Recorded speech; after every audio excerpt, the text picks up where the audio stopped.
Vamos a comenzar con una breve oración en el nombre del Padre, del Hijo y del Espíritu Santo. Amén. Muy buenas tardes, mi Señor Jesucristo. Gracias por este día que nos diste, por tu infinito amor y tu infinita misericordia, y por permitirnos finalizar este curso. Señor, Padre poderoso, en nombre de mi Señor Jesucristo te pido perdón por las veces que no fui un instrumento adecuado, dócil, para servir como tu canal en mis hermanos.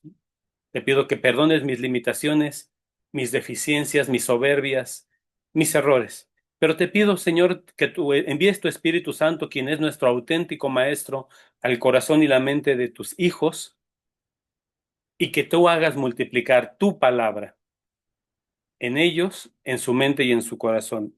Virgen María, nuestra madrecita, Madre de mi Señor Jesucristo, ruega a tu Hijo por nosotros, en el nombre del Padre, del Hijo y del Espíritu Santo. Amén. Permítanme.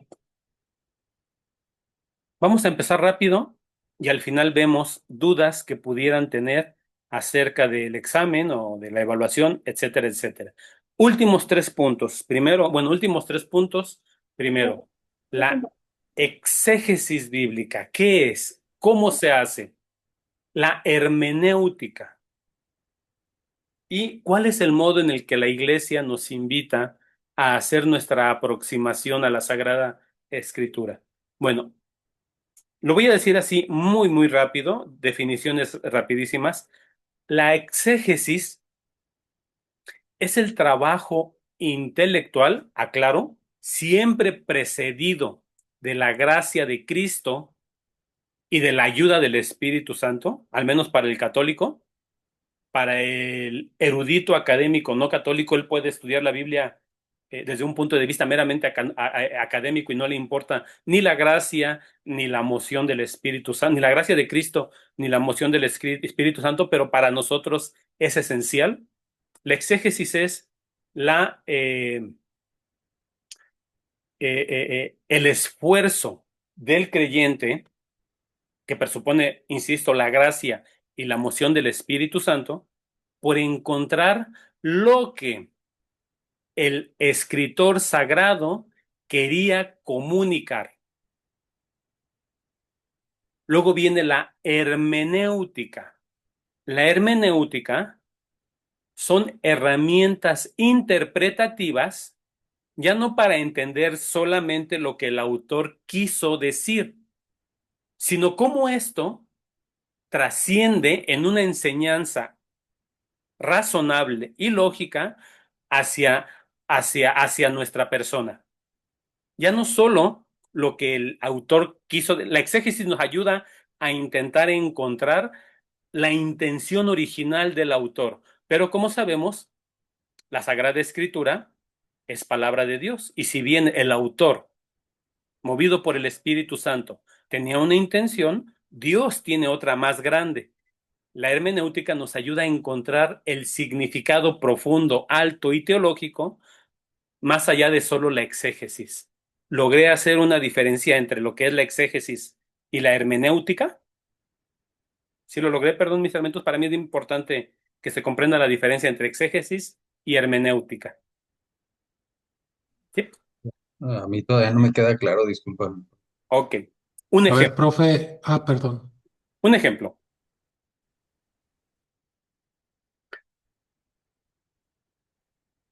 Permítanme encontrar. Ok. Un ejemplo.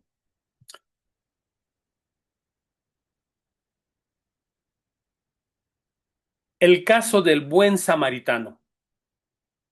¿Cuál es el objetivo del escritor sagrado? Hagamos la exégesis. Bueno, el escritor sagrado, al presentarnos la narración del buen samaritano, que es algo que el Señor Jesús nos dice, nos presenta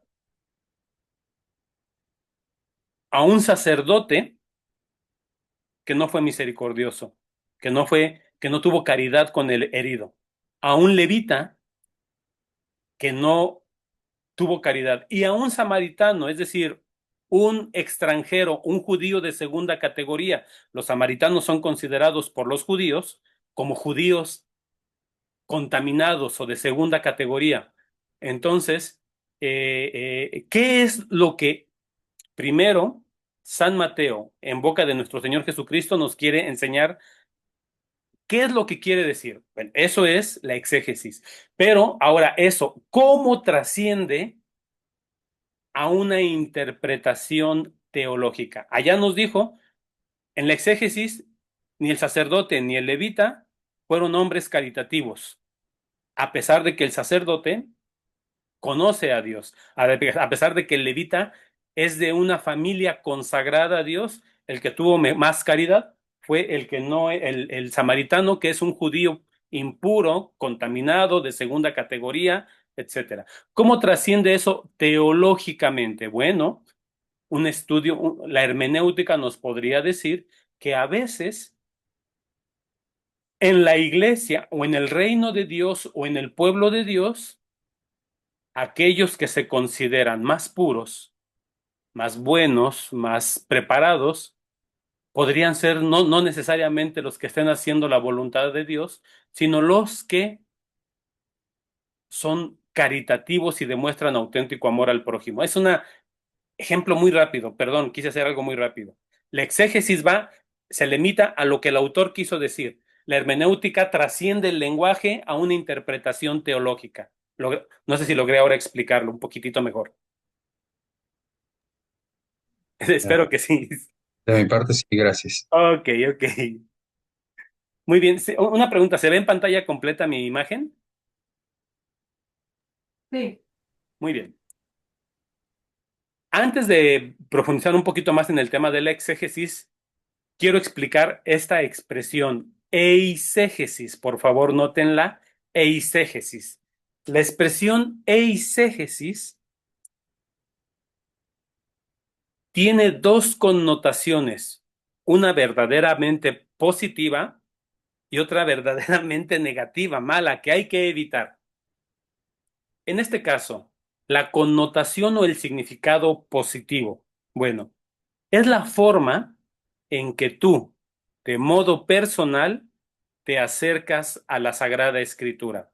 Es tu propio esfuerzo, por supuesto, insisto, siempre presuponiendo la gracia de Cristo y la moción del Espíritu Santo, pero es tú en tu libre albedrío aproximándote a la Sagrada Escritura. Es tú poniendo tu mejor capacidad, tus mejores recursos, tu mejor talento para aproximarte a la palabra de Dios. Eres tú, es tu interpretación. Entonces, en este sentido, la iglesia nos propone, bueno, la enseñanza de la iglesia nos invita a que nos aproximemos al texto, como dicen los 7 bullets. Primero, que esta enseñanza sea llevada a nuestra vida cuando leemos la Sagrada Escritura. Es decir, no solo una aproximación académica o curiosa o morbosa en el sentido de el miedo al fin del mundo, el apocalipsis, no lo sé, sino algo que tú desees llevar a tu vida para que la palabra de Dios la transforme. Segundo, que esto se ha llevado a la vida de los demás, es decir, de ti, la interpretación bíblica, la eisegesis, tu propia eisegesis, hacia tus relaciones con los demás. Tercero, buscando luces, es decir, queriendo que Dios te ilumine, que tu aproximación a la Sagrada Escritura sea con la mejor de las intenciones o con pureza de intención, no por saber más que alguien, no por vencer a alguien, no por insultar, no por morbo, sino con el simple y sencillo deseo que Dios ilumine tu palabra, tu vida, en en una actitud de escucha, es decir, permitir que sea Dios quien te vaya hablando, y también en una actitud de conversación, en el que tú te abres a que Dios te hable, pero tú también le respondes dentro de ti. Aclaro, todo esto lo van a encontrar entre las páginas 40 y 45 de su manualito. Si gustan, pueden abrirlo. Está Profe, bien. Adelante, Nadia. me perdí un poquito. La eisegesis es otra cosa, es lo que yo voy a, es lo que yo, es lo que nosotros hacemos, pues, Sí, es una forma de aproximación a la Sagrada Escritura, al texto bíblico. Ok, Ahorita ya. explico la diferencia entre una eisegesis y una exégesis y el aspecto negativo de la eisegesis. Bueno, también Sí. otro aspecto que se sugiere en la eisegesis, es decir, en el trabajo personal de la lectura de Dios, es una actitud abierta a la conversión, es decir, que la palabra de Dios escrita, acuérdense que nosotros tenemos la palabra de Dios, la Sagrada Tradición y la Sagrada Escritura, la palabra de Dios escrita te mueva a la conversión, que el Señor te interrogue y te confronte, que tú le escuches y estés dispuesto a decir, sí, es cierto, Señor, tienes razón, y voy a convertirme de esto que definitivamente estaba llevando mal.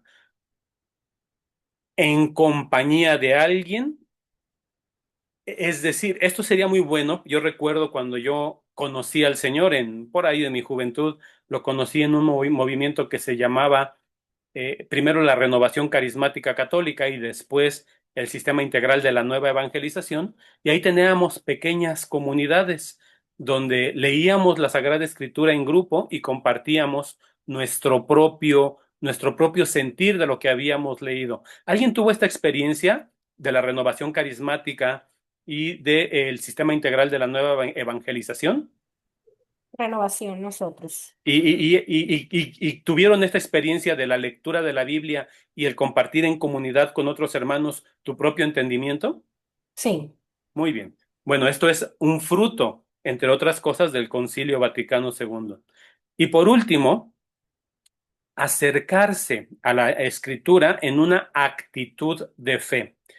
Primero tengo que aclarar que la fe es una gracia, es decir, es un regalo inmerecido y la gente lo puede aceptar o lo puede rechazar. Una actitud de fe es acercarse con la confianza de que Dios va a hablar a tu alma y a tu corazón. Si nos aproximamos a la Sagrada Escritura, por ejemplo, cuestionando todo, es difícil que podamos estar abiertos a que Dios nos hable. Aclaro, esto no es fideísmo.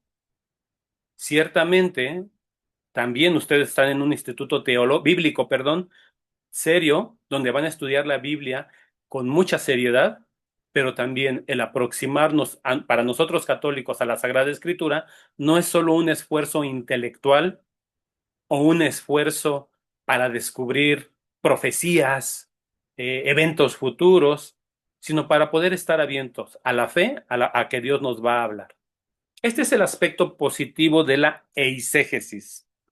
El aspecto negativo de la eisegesis es cuando tú lees la Sagrada Escritura e intentas hacer una interpretación que se amolde y se adapte a tus propias creencias. Así tengas que torcer el texto bíblico. Eso es una eisegesis en el sentido negativo. Una eisegesis es cuando tú interpretas la Biblia por tu cuenta, alejado del espíritu de unidad de la iglesia, y llegas a conclusiones de que Dios te llamó a formar un nuevo grupo religioso. Que por cierto, si lo hacen, pues me habrán robado la idea porque yo se los propuse primero. Adelante, Moni. Sí, Moni, ¿me ibas a decir algo? ¿Mónica? No, no, no, no. ¿Todo bien? Bueno, sí, es que vi tu manita a Moni, pero bueno, no importa, a lo mejor por ahí se trabó algo. Dime, mi querido Ever. Ah, tengo una duda o, por ejemplo, acercarse al texto en compañía de alguien. Comentas tú que en esas comunidades se leía la Biblia y se interpretaba con la guía de alguien que sabía, con lo que Dios les daba a entender o cómo. Sí, sí, cierto, sí, cierto. Y también era ocasión para varias eisegesis no tan correctas. Pero teníamos en claro algo, y es lo que vamos a a describir un poco más adelante. Es decir, cuando nosotros hacíamos nuestra meditación de la escritura en grupo, teníamos claro que lo que interpretábamos o que aprendíamos era para nuestro crecimiento personal, espiritual, pero no era una propuesta como una doctrina dogmática para toda la iglesia. Yo leí la Biblia, encontré esto y encontré que toda la iglesia está equivocada y esto es lo correcto y esto es lo verdadero. Esa es la eisegesis. Eh, ah, eh, es el aspecto negativo de la eisegesis. Pensar que yo entendí lo correcto y que todos estaban mal y que por lo tanto yo tengo la verdad bíblica. Ese es el sentido negativo de la eisegesis. ¿Hasta aquí todo bien, chicos? Sí, todo bien. Sí, ¿Sí me vamos. escucho bien? Sí, Wendy, sí. Sí, gracias. Sí, yo también compartí esto con algunos carismáticos, pero no recuerdo quién estaba preguntando. Era una interpretación, pero se supone que los que eran coordinadores del grupo sabían Biblia y estaban estudiados. Iba a ser una interpretación personal, pero dentro de la enseñanza de la fe católica. Siempre hay lugar a salirse, pues. Sí, claro. Inclusive cuando uno va a misa también y el padre te explica, pues tienes este riesgo de tú dar otra interpretación. Exacto. Es decir, la Ese riesgo siempre se eisegesis, va a correr. sí, Ajá. la eisegesis puede tener ese riesgo negativo de que uno haga su propia interpretación y considere que uno es el dueño de la interpretación infalible. Tristemente, eso es lo que ha dado origen a tantas divisiones en la iglesia, Eso es lo que hizo Lutero, ¿no? empezando con el Primero. señor Lutero. Sí, él hizo eisegesis, él hizo mucha eisegesis. Es Sí. torcer el texto bíblico a como tú lo entiendes, pensar que Dios te guía a ti y no a toda la iglesia. Las promesas son para la iglesia de Cristo y no a modo personal de que tú eres infalible. Bueno, muy bien. Por esta razón, para evitar eisegesis, tenemos que seguir el consejo de San Pedro, capítulo 1 de su segunda carta, versículo 20. Antes que nada deben entender esto. Ninguna profecía de la Escritura, aunque San Pedro se refería al Antiguo Testamento, porque en ese tiempo el Nuevo Testamento no estaba terminado, pero también puede ser extensivo al total de la Sagrada Escritura. Ninguna profecía de la Escritura es de interpretación privada porque la profecía no está bajo el control de la voluntad humana, sino que los santos hombres de Dios hablaron bajo el influjo del Espíritu Santo. Es decir, la interpretación bíblica debe hacerse dentro de la iglesia de Dios.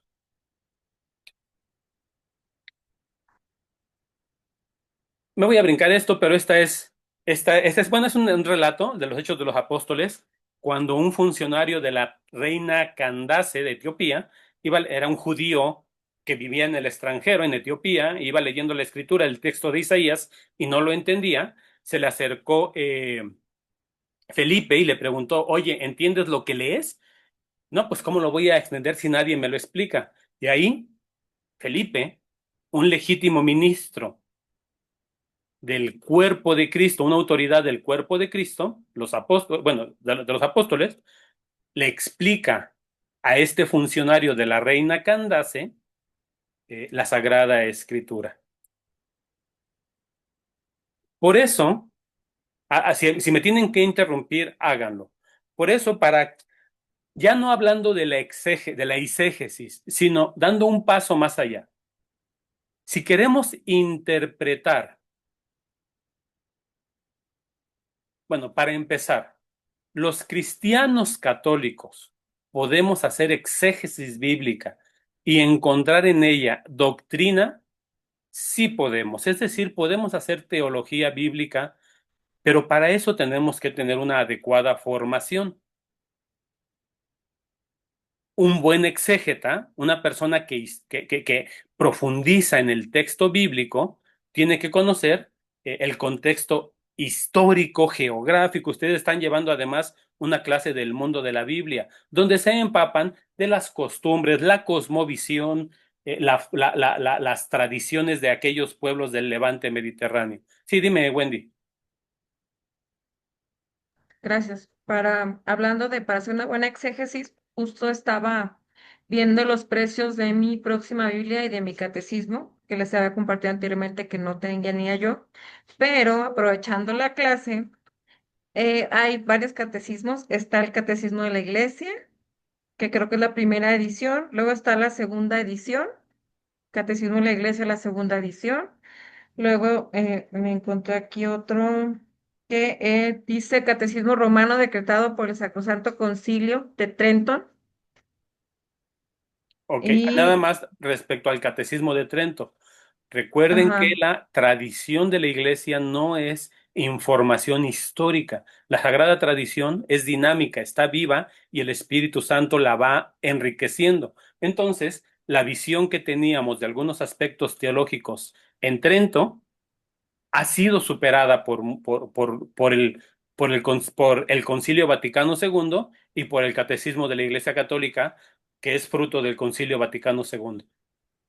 ok, entonces la recomendación es comprar, si es posible, bueno, como para mí, La segunda la edición segunda del... edición, ya la segunda Sí. edición. Ahora, la segunda edición es muy diferente a la primera. No conozco todos los detalles, pero yo solamente conozco, puede que haya más, yo solamente conozco un aspecto en el que el Catecismo de la Iglesia Católica, segunda edición, es diferente al de la primera. Y hasta donde yo sé, puede que haya otras cosas diferentes, no las sé. Lo único que yo sé que es diferente es en relación a los procedimientos de la pena de muerte. En el catecismo, la primera edición, para el caso, la Iglesia siempre ha definido que la pena de muerte es un acto inmoral y desordenado, pero en el catecismo de la Iglesia Católica, primera edición, dijo que ante el riesgo que algunas víctimas de gente Una mala edición, ¿no? podrían correr ante, por ejemplo, un criminal grave, a veces la pena de muerte era una opción. Eso Es como un decía mal menor. un mal menor. El Catecismo de la Iglesia Católica, segunda edición, el Papa Francisco dice que es un tema inaceptable ante el hecho de que hoy disponemos de la tecnología suficiente, brazaletes con GPS y muchas otras más aspectos, localización, etcétera, para hoy podemos contener mejor a los criminales peligrosos, entonces ya la pena de muerte es un acto que la Iglesia Católica considera que ya no tiene justificación. Quizás Entonces es hay otros mejor segunda aspectos, edición. Ajá. quizás hay otros aspectos, pero ese es el que yo conozco. Entonces, ¿algo Ok. más, Wendy? Sí, y de la iglesia, de la Biblia, me recomendaban una que era la del pueblo, Ever, que me decías que era la que tú tenías, porque también la estuve buscando y me revolví como Hay, entre hay, hay tantas una Biblias. Biblia que si pueden se las recomiendo. Se llama La Biblia comentada por los Santos Padres. Hay una edición protestante y una edición católica. Por supuesto, les sugiero la católica. ¿Por qué? Porque son la misma Biblia, pero los comentarios a pie de página son hechos por testigos de la comunidad primitiva, de la iglesia primitiva, y nos acerca mucho a su opinión, a su visión, a sus comentarios. Esa es una Biblia que yo tendría, y si pudiera, tendría la de Jerusalén, además la edición más reciente, eh, eh, yo tendría eso. Ok, gracias. Es que sí me perdí mucho, hay muchísimos libros. Ok, bueno, muy bien. Para Gracias. hacer una buena exégesis también hay que tener el contexto literario. Es una novela histórica, es un libro histórico, porque entre novela histórica y libro histórico hay mucha diferencia. Una novela es una narración no real, ambientada en contexto real. Eso es una novela histórica. Pero un libro histórico es aquel que narra eventos que sucedieron, al menos lo mejor, como el autor los pudo investigar. Hay género apocalíptico, género de evangelio, en fin, tenemos que conocer el género literario para no caer en una mala exégesis. También, al mismo tiempo que leemos la Sagrada Escritura, tener la tradición apostólica, que eventualmente es la sagrada tradición de la iglesia. ¿Cómo ha entendido la enseñanza de la iglesia al paso de los siglos un mismo tema? Hay aspectos que la iglesia tiene que profundizar ahora que los cristianos primitivos no enfrentaron. Por ejemplo, cómo se se deberían enfrentar los temas de fertilización in vitro, o cómo deberían abordarse los riesgos de la inteligencia artificial, según la Biblia, o cómo deberían abordarse los riesgos de la alta automatización y el trabajo humano. Bueno, pues los santos padres no entendieron, no tuvieron esos riesgos y esos problemas no los vivieron, pero el magisterio vivo de la Iglesia, el Papa y los obispos siguen enseñando con asistencia del Espíritu Santo y siguen enriqueciendo la tradición. Estas enseñanzas de los siglos, del magisterio del año 2025 será base para los cristianos del 2100 o del 2200. Esa es la tradición viva. Muy bien. Por supuesto, tener en cuenta el catecismo de la Iglesia Católica y el magisterio vivo. Y en específico, quise traer una parte que ya hemos leído varias veces, el numeral 10 del concilio de la definición dogmática Dei Verbum del Concilio Vaticano II. Pero el oficio divino, el oficio de interpretar auténticamente la palabra de Dios escrita o transmitida, ha sido confiada únicamente al magisterio vivo de la Iglesia. Es decir, el Papa y los obispos que se mantienen, aquí está, el Papa y los obispos que se mantienen en comunión. Nosotros, que no somos magisterio, podemos estudiar la Biblia y proponer mejores entendimientos teológicos a la Iglesia. Sí, sí podemos. De hecho, los grandes teólogos siguen aportando al esclarecimiento de la fe católica. Aquí, por ejemplo, puse una imagen de Santo Tomás. Santo Tomás, quizás el más importante teólogo de toda la historia de la Iglesia, Santo Tomás de Aquino. Pero aún mismo Santo Tomás, doctor de la Iglesia, aún a pesar de su enorme erudición, sabiduría, regalo de Dios, toda la enseñanza de él se somete a la autoridad de la Iglesia. Lo que Santo Tomás diga no es dogma, es lo que la Iglesia diga. Pero el laico, el sacerdote, el estudioso católico le puede proponer a la Iglesia esclarecimientos teológicos. Sí, bueno, yo no tengo esa pretensión, no estoy a ese nivel, no creo descubrir mejores formas de interpretar tal o cual doctrina, pero sí podemos hacerlo. Yo no tengo ese nivel. ¿Hasta aquí alguna duda, alguna pregunta? ¿Todo bien, mis queridos hermanos? Muy bien. Por supuesto, ya vimos que hay formas erróneas en las que podemos caer, además de la eisegesis, formas erróneas en las que podemos caer al aproximarnos a la escritura. Y una de ellas, ya lo habíamos dicho, no voy a describir mucho, es el tema de la sola escritura. Pensar que la palabra de Dios es solo la escritura. Para empezar, ni siquiera es una doctrina bíblica, para empezar, pero además no tiene un sustento lógico, es sumamente, cae en una falacia de petición de principio esta afirmación. Solo la Biblia es palabra de Dios porque la Biblia lo dice. Primero, ese es un razonamiento circular y segundo, la Biblia no lo dice. Pero también, como habíamos dicho, tenemos otros errores que debemos evitar, rápidamente los digo: el biblicismo, el fundamentalismo, el intimismo y el intelectualismo. No lo voy a profundizar porque dedicamos una clase a esto. ¿Hasta aquí alguna duda, pregunta, mis queridos hermanitos? Bueno, la Iglesia, desde el punto de vista... Esos, Dime, esos dime. errores nos los podría mandar, nos podría compartir esa diapositiva Sí, claro que sí, ya la tienen. Bueno, no estoy para seguro si la estudiarlos. tienen. ¿No viene ¿No en la el tienen? manual? No vienen en el manual. Sí, vienen en el manual. Ah, ok. Déjenles, no recuerdo exactamente, pero creo que debe de andar por ahí de la página 37 o 38. Si alguien la Ok. encuentra, confírmenme. Se llama errores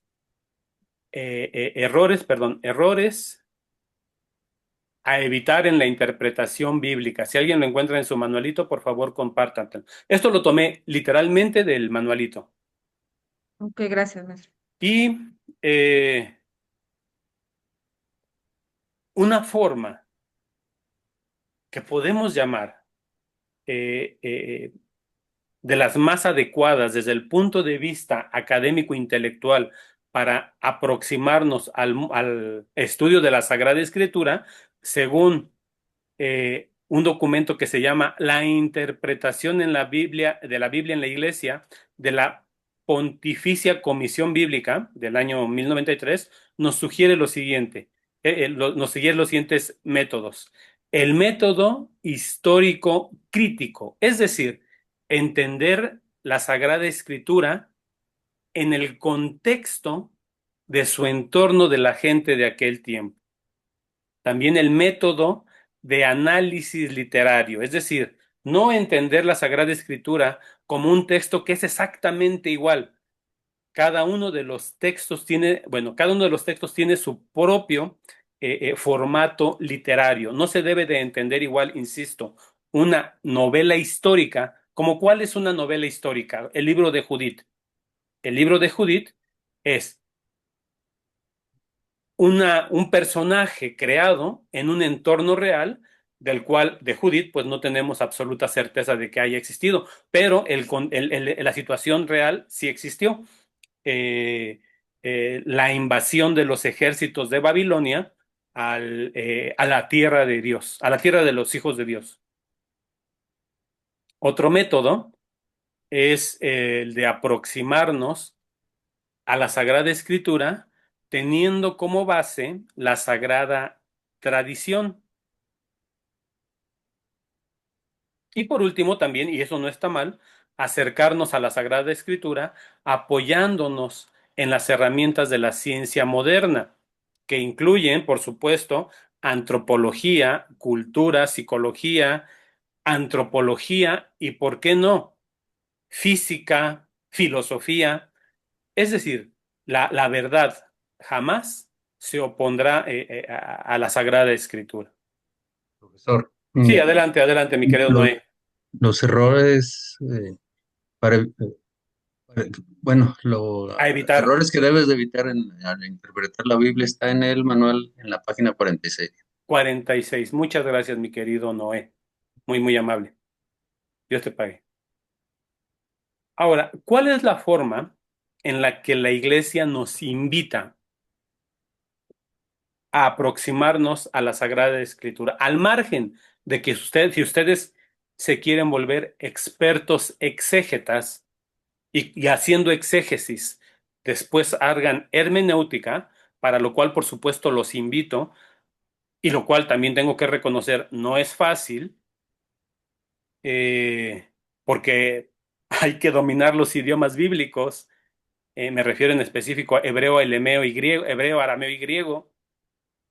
Hay que conocer el latín, hay que conocer de la historia, de las posturas históricas y arqueológicas, no solo de historiadores católicos, sino también protestantes y judíos, hombres de ciencia, etcétera. Es decir, no es sencillo, pero al margen de que cualquiera de ustedes y yo podemos dedicar nuestra vida a ello, la forma en que la iglesia nos invita a acercarnos a la Sagrada Escritura es a través de la lectio divina.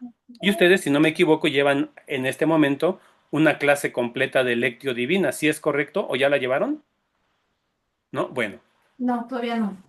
van a llevar No.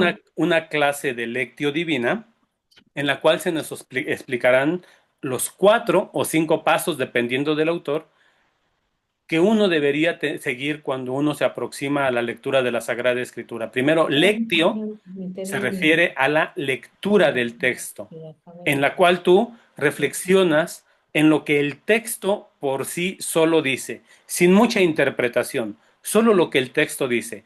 Después haces una meditatio, que es una meditación en, ahora sí, no solamente qué dice el texto, sino qué dice el texto a ti personalmente, a tu vida, cómo te confronta, cómo te cuestiona, cómo Dios te quiere cambiar. Después viene la oratio u oración, es decir, cómo el texto que has leído te empuja a comunicarte con Dios, a hablar con tu Dios, porque al final ese es el objetivo. que tengas un acercamiento directo a Dios. Luego viene el cuarto, la contemplatio, que no todos los autores que proponen lectio divina lo proponen, unos sí, otros no, pero la contemplatio es contemplación, como lo dice, es un abandonarte, abandonar tu razón, abandonar tu entendimiento al leer la Sagrada Escritura, a permitir que Dios toque tu alma y decir, en ese momento no estudias ni el contexto histórico ni literario, sino permites que en el texto que leíste, Dios mismo acaricia tu alma y Él con su corazón impregna en tu corazón lo que Él quiere hablar de ti. Esa es la contemplación. Y por último, la acción, es decir, una vez que has leído la Sagrada Escritura, profundizado en el texto bíblico y has tenido un diálogo cercano con tu Creador, tomas conciencia concreta de actos que la lectura de la Sagrada Escritura te llevan. Y esto, mis queridos hermanitos, es el punto final de nuestro curso. ¿Alguna duda, pregunta o comentario? Todo esto que revisamos está entre la página 40 y página 45. Si me hacen favor de revisar, creo que sí está, ¿verdad? Entre la 40 y 45, si no me equivoco. A la 47, 47. Este último está en la 47. Ok, muy bien. Mis queridos hermanos, con esto terminamos nuestro curso. De antemano les pido una disculpa las veces que por negligencia no hubiera yo preparado mis clases. Siempre intenté dedicar lo mejor que pude, no solo al manual tal como viene, sino intentarlo hacer más digerible. Por eso hice una presentación basado en él. Pero aún así yo mismo tuve mis propias debilidades durante nuestro Vamos. curso. Yo pasé por mis propios desiertos en este curso, atravesé como ustedes y como todo cristiano mis propios momentos difíciles. Mismo así le quise ofrendar al Señor eso y hacer lo mejor que pude. Sé que muchas veces no lo logré, a veces me equivoqué, pero como siempre les dije, yo someto absolutamente todo lo que explico al magisterio y a la doctrina de la iglesia. Y si me equivoco, siempre estoy abierto a la corrección. Vengo de la Edad Media, pero es que viene todo normal. Habiendo Beatriz, dicho esto, tienes tu micrófono abierto. Sí, habiendo dicho Beatriz. esto, Ajá, ya lo cerró. ya le cerramos. Habiendo dicho esto, yo les quiero agradecer el infinito privilegio de haber sido seleccionado como su instructor. Es un privilegio servir a Dios y, y, y créanlo, intenté hacerlo con la mayor de la humildad que me fue posible dentro de mi propia debilidad humana. Si alguna vez le falté al respeto a alguno de ustedes, si falté a la caridad o si cometí errores sí, académicos, les pido una disculpa. Y con eso terminamos, mis hermanos. ¿Algún comentario? Maestro, Dime, Luis. yo le quiero agradecer todo este tiempo que estuvimos pues en clase con usted por esa disposición y su sinceridad, su humildad al, al ponernos, pues por así que la palabra de Dios en su conocimiento nos lo transmitió a nosotros y eso fue muy valioso, al menos para mí, escucharlo desde siempre poniéndose en manos de Papá Dios, en el Espíritu Santo, porque Él es el que obra en nosotros. Así es. Muchas, muchas gracias, maestro. Mi querido Luis, y yo los invito porque apenas rasgaron los inicios de la Sagrada Escritura, les falta, hay tanta riqueza que aún pueden profundizar muchísimo. Muchas gracias, Luis. Dios te bendiga. Igualmente para ustedes, maestro. Muy bien. ¿Alguna duda respecto a la evaluación? ¿Todo Ah, bien? No, de hecho, yo ya se la mandé, nada más si por WhatsApp, nada más ahí si Lo reviso. Sí, sí me me da llegaron una de varios. recibido. Gracias. Me llegaron varios mensajitos y no he tenido el tiempo para revisarlos, Me pero primero imaginé. Dios, mañana le dedico tiempo a esto. Ok, gracias, maestro. Nada más. Nadia, ¿comentabas algo? Sí, bueno, en mi correo, bueno, en mi Drive dice que no se puede, no lo puedo abrir, pero pues ya vi que lo puedo mandar de otra manera. Sí, puedes imprimirlo, respondes, es de opción múltiple, tomas fotografía y me lo regresas. Si Yo tenemos lo convertí en Word y luego lo volví a PDF. Si alguien quiere que se lo pase en Word, se lo puedo pasar en Word para que lo contesten. Muy Yo estimada también, Mercedes, muchas gracias. Un yo pues lo voy placer. a abrir mándalo de una vez al tampoco. Pues grupo. mis hermanitos, vamos a hacer una oración final por nuestro instituto para que el Señor lo siga manteniendo como un instituto primero serio, académico, pero además unido a la iglesia. En el nombre del Padre, del Hijo y del Espíritu Santo. Amén. Padre Dios, te pedimos por el instituto bíblico para que siga siendo un lugar donde tus hijos tengan una aproximación segura, cierta, profunda, pero al mismo tiempo confiable hacia tu palabra.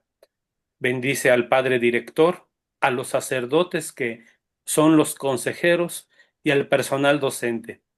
Bendice a nuestro obispo, el padre José Francisco Robles, y a Papa León. En tus manos nos ponemos y a nosotros, Señor, darnos caridad, humildad para el trato con el prójimo. Virgen María, Madre de nuestro Señor Jesucristo, nuestra Madre, ruega a tu Hijo por nosotros, pues a ti nada te niega. En el nombre del Padre y del Hijo y del Espíritu Santo. Amén. Pues que Dios les bendiga, mis hermanos. Yo siempre hice oración por Muchas, ustedes, me encomiendo a sus Igualmente. oraciones. muchas Muchas gracias gracias. por todo, maestro. Muchas gracias. Muchas Hasta luego. gracias. Además, Dios les Gracias. bendiga. Igualmente. pues,